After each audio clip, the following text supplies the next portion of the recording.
CBS Radio, this is Mission Control Houston. Please call the Atlantis crew on ISS for a voice check. Hey, good morning, Atlantis crew. This is CBS News Radio at Kennedy Space Center. How do you hear us? We have you loud and clear at the Kennedy Space Center. Well, good morning, Commander Chris Ferguson, pilot Marine Colonel Doug Hurley. It's Peter King and Bill Harwood at KSC, and Bill's got our first question. Well, it's just an obvious question right off the bat, guys. First of all, great to see you again. I know you got GPC-4 back up and running. Can you give us some sense of how that's doing and your confidence that guy's going to hang in there? Well, it actually failed last night. I think it was about an hour and a half after we fell asleep. The alarm went off, and I think we all looked at each other and had that bright-eyed, sort of bushy-tailed look and raced up to the flight deck. I'll tell you, the folks on the ground did a nice job helping us get through that. We brought up another GPC to help us out with the functions that 4 was performing, and we got it hopefully back up and running this morning. So it's hanging in there, and we're confident it's going to work for entry for us. Commander, NASA Audio has asked us to ask you to turn off the mic every time you finish your answer. Thanks, and it's Bill Harwood again, and I want to shift gears. I mean, that's the nuts and bolts of the computer thing this morning, but, I was driving in this morning, and I'm wondering if you guys, if the reality of this is set in. You've been asked these questions a million times about this being the last shuttle flight, the end of an era, and all of that. You've been so focused on the mission, I doubt you spent a lot of time thinking about that, but you're the tip of the spear, and I think a lot of folks would be curious. I mean, is this something that's sunk in yet, that this really is the end? Well, I'll tell you, Bill, we talked a little bit about this pre-mission, but as we, of course, we got a busy timeline, and there's not a whole lot of time to think about it, but we realize as we go from module to module here, I mean, literally, we've reached the point where we're saying, okay, it's the last train out of town. Is there anything else that needs to go back to the Kennedy Space Center, back to Houston before the shuttle program wraps up here? And when you say things like that, I think the reality of it really begins to sink in. This is really the last train out of town. And, of course, we're going to stay focused and very busy up until we undock. But, it's beginning to sink in. I mentioned that to you earlier, that I don't think the full magnitude of everything is really going to hit us until after the wheels stop. This is Peter, and following up on that question, everybody has asked every question under the sun about what it feels like to be flying this last mission. I'm just wondering from both of you, does this feel any different than you expected it to, and if so, how? Yeah, that's a good question, Peter. For me, my last mission, my only mission, was STS-127 2JA. It was a 16-day mission. It was 5 EVAs, and I honestly think this one has been busier, which is which surprises me a little bit. And I, the obvious reason is we have 3 less sets of hands to help out, and I think that for me is the biggest surprise. And for you, Commander? Well, I'll tell you, after getting back here, it's a very familiar environment. This is the 3rd time I've been here. And I'd have to say, I agree with Doug to a certain extent. This has been incredibly busy. When there's a free moment, usually you can run over to the MPLM, our cargo module, and you can always find something to do.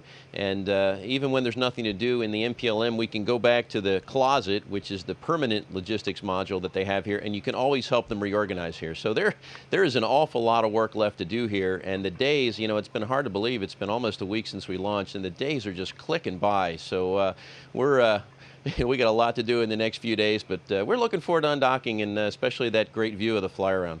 And I guess my question to follow that up with is staying so busy keeping you from thinking about what this all means at this point? You're just concentrated on the mission?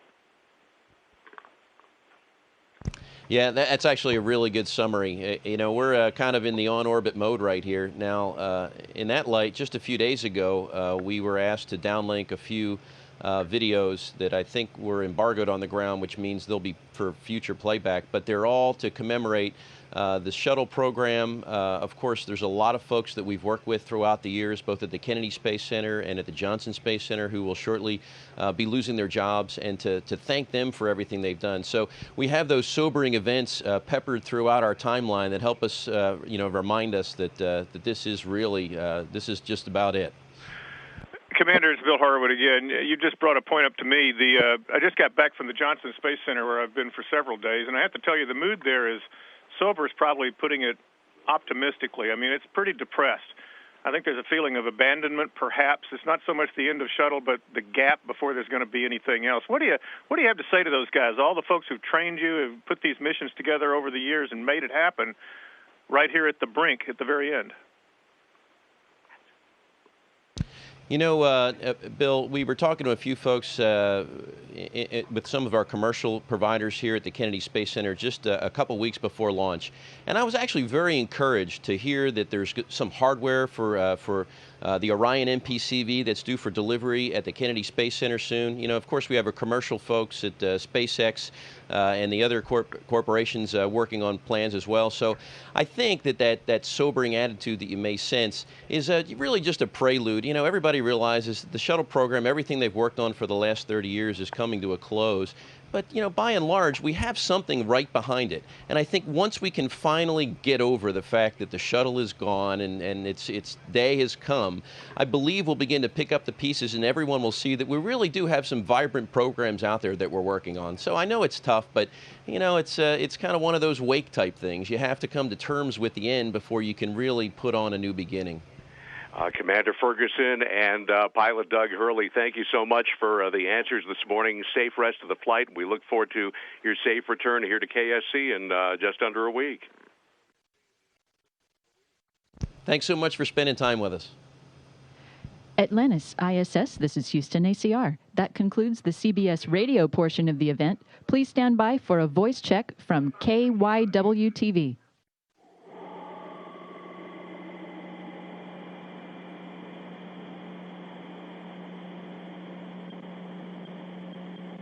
Crew, this is Philadelphia. Can you hear us?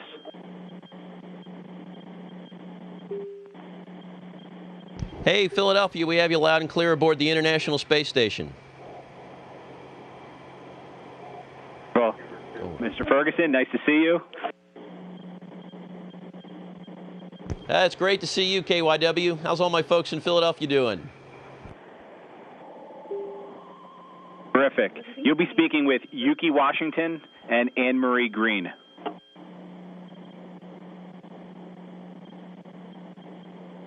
Stand by. We're 10 seconds away.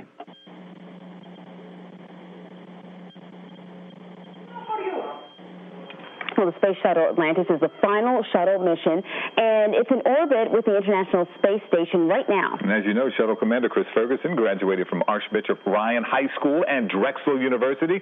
Chris and the shuttle's pilot, Doug Hurley, join us live now from the International Space Station to talk about the mission and how it's going. Gentlemen, good morning to you. Hey, good morning to all our folks in Philadelphia. How you doing? There you go. Not bad. Doing fantastic. Please assess the mission thus far, how it's going, everything going to plan. So great to see the two of you. Oh, absolutely. We've had a great time up here. From the last that the ground control folks told us, we're well ahead in what we call transfer, the very act of getting all of our cargo, the 10,000 pounds of food and supplies that we brought up to sustain the International Space Station. We're well ahead in transferring that over, so I'm happy. We've had some minor glitches with our general purpose computers, but we're recovering from them as well. So, yeah, you know, if I had to summarize, I think the mission's going really well. Well, Chris, Yuki and I were joking that we read that you guys got a chance to sleep in for about an hour, and we were joking that we could not sleep in if we knew that something was wrong with the computer. We'd be a nervous wreck. You know, the first thing they had us do after we woke up was get to work trying to fix it. So I'll tell you, we got a great support team in Houston on ground control there, and they did a great job. We got the computer up and running, and we think it's going to work good for re-entry in about a week or so. Fantastic. Now, Doug, I understand that you are from New York. How does a New York area fan get along with a Philadelphia area sports fan up there in tight quarters in space? Everything going okay? It's going pretty well. We've had a couple discussions about the Yankees and the Phillies, but nothing that resulted in any fisticuffs yet. All right, let's keep it that way. Hey, gentlemen, when the shuttle lands and this thing is all over, what's the next step in space exploration, and what do you think and what do you want your roles to be in it in the future? Well, there's a lot going on. You know, we're going to continue to man the International Space Station, at least for the next decade. So we've got folks training and working there. So there's an opportunity to fly again in space doing that. We've also got our Orion MPCV crew vehicle that we're working on at NASA. We've got commercial providers eventually working on commercial transportation to and from the International Space Station. And, you know, I think Chris and I just, you know, we would like to contribute wherever we can. We love the space business. You know, we've flown our entire lives, and we'd like to continue supporting that if we can. Beautiful.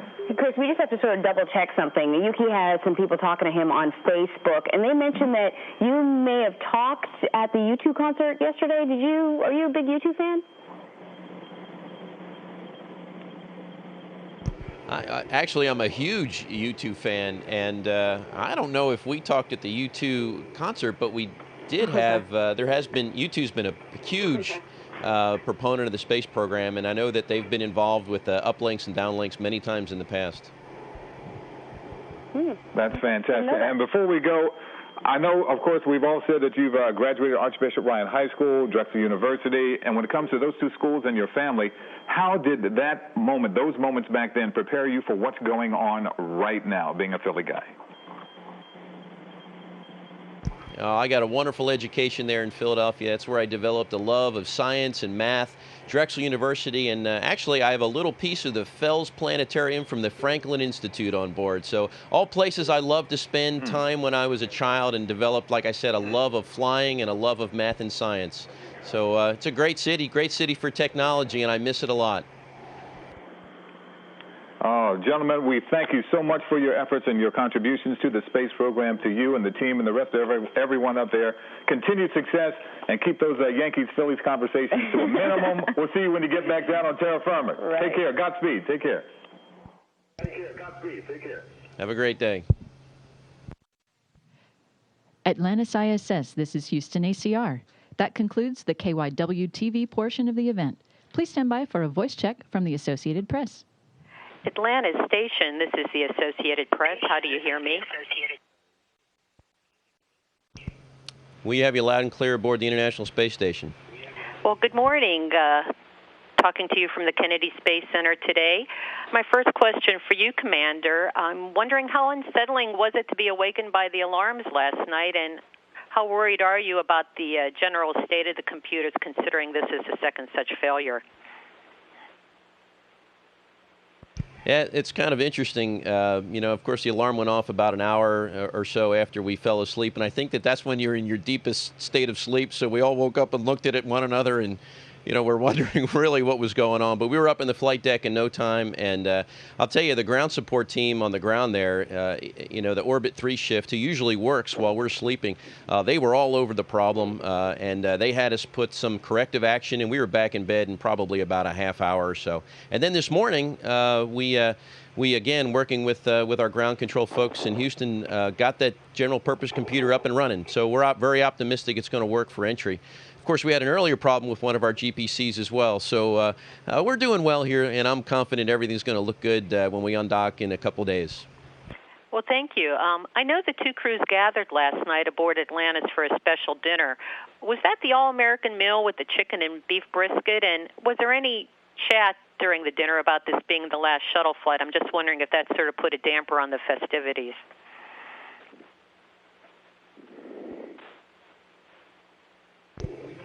Yeah. Actually, you know, first of all, it was a fantastic meal. We shared it with our American, Japanese, and Russian counterparts on the middeck. And you know, we're friends from a long time back, so we shared, you know, more memories of our early years in the astronaut office. It's one of the few opportunities we get to talk to our Russian partners and share experiences that we've had in common with spacewalks and some of the operations that we've done together. We did reminisce a little bit about the upcoming end of the shuttle program. As a matter of fact, I do recall saying, hey, you know, this is the last joint meal that we're ever going to have aboard a space shuttle. And, you know, we all, it's a little bit of a sobering, somber moment, but at the same time, we're extremely fortunate to have had 37 missions, I think, to the International Space Station now. So we're very lucky to have done this. And was that the all-American meal you enjoyed last night? Absolutely. I think it included, like you said, chicken, beef brisket. There was a lot of corn on the menu. We had some great appetizers, and then we had good old-fashioned apple pie for dessert. Oh, that sounds pretty good for space. Another question for either of you or both. Yesterday, NASA announced that Steve Lindsay's last day at work is today, and I'm wondering, do you anticipate a lot more astronaut departures in the coming weeks following your mission? And what about you two? Are you both going to be sticking around for the duration?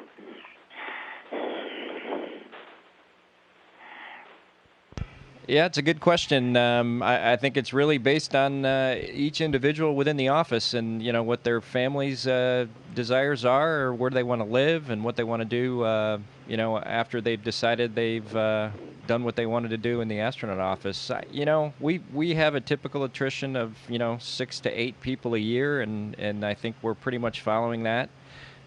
You know, for me personally, you know, and we talked about this before, I'd love to stay around and help out. You know, we still have plenty of flying opportunities aboard the International Space Station, and then, you know, we've got a chance to develop a new vehicle that's going to go beyond low Earth orbit. So, I mean, from my standpoint, it's a pretty exciting time to be here and continue to contribute and use the experience that we've gained on these shuttle flights to press forward.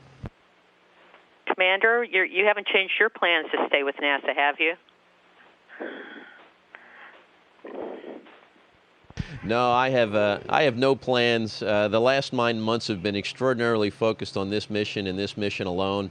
You know, with regard to the attrition, a lot of our office, probably about a third of our office, was former military pilots. And, you know, pilots like to do what pilots like to do, and that's fly airplanes. And there will be a gap here of several years where, you know, a pilot is going to want to do what a pilot wants to do. And I can certainly understand everybody has their own personal preferences, and there'll be a little bit of lull in piloting activity until we get our next spacecraft. So, you know, in the interim, I can understand why people make the choices that they do. I'm wondering, I know there are several more days left in your flight, but so far, if you each had to choose, what is the one highlight of your mission, the memory that you're going to take back with you and keep forever?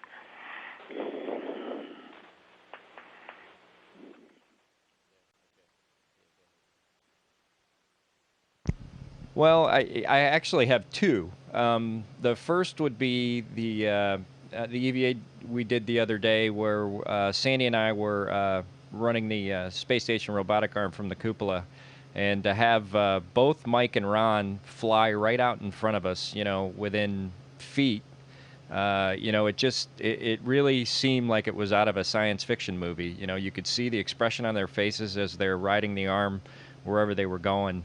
And it was just, you know, it's kind of seared into my memory. And then the other one actually happened last night.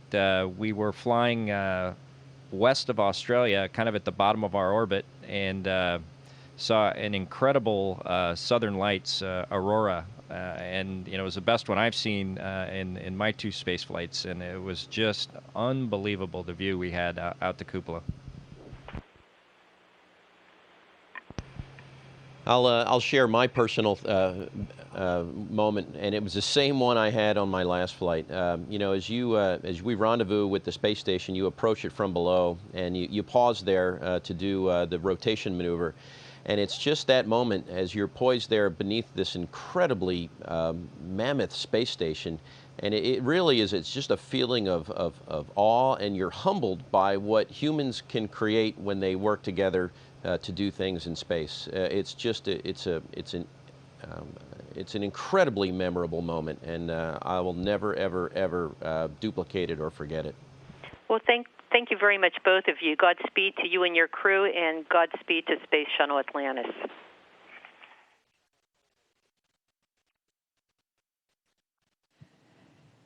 Atlantis ISS, this is Houston ACR. Thank you. That concludes the event.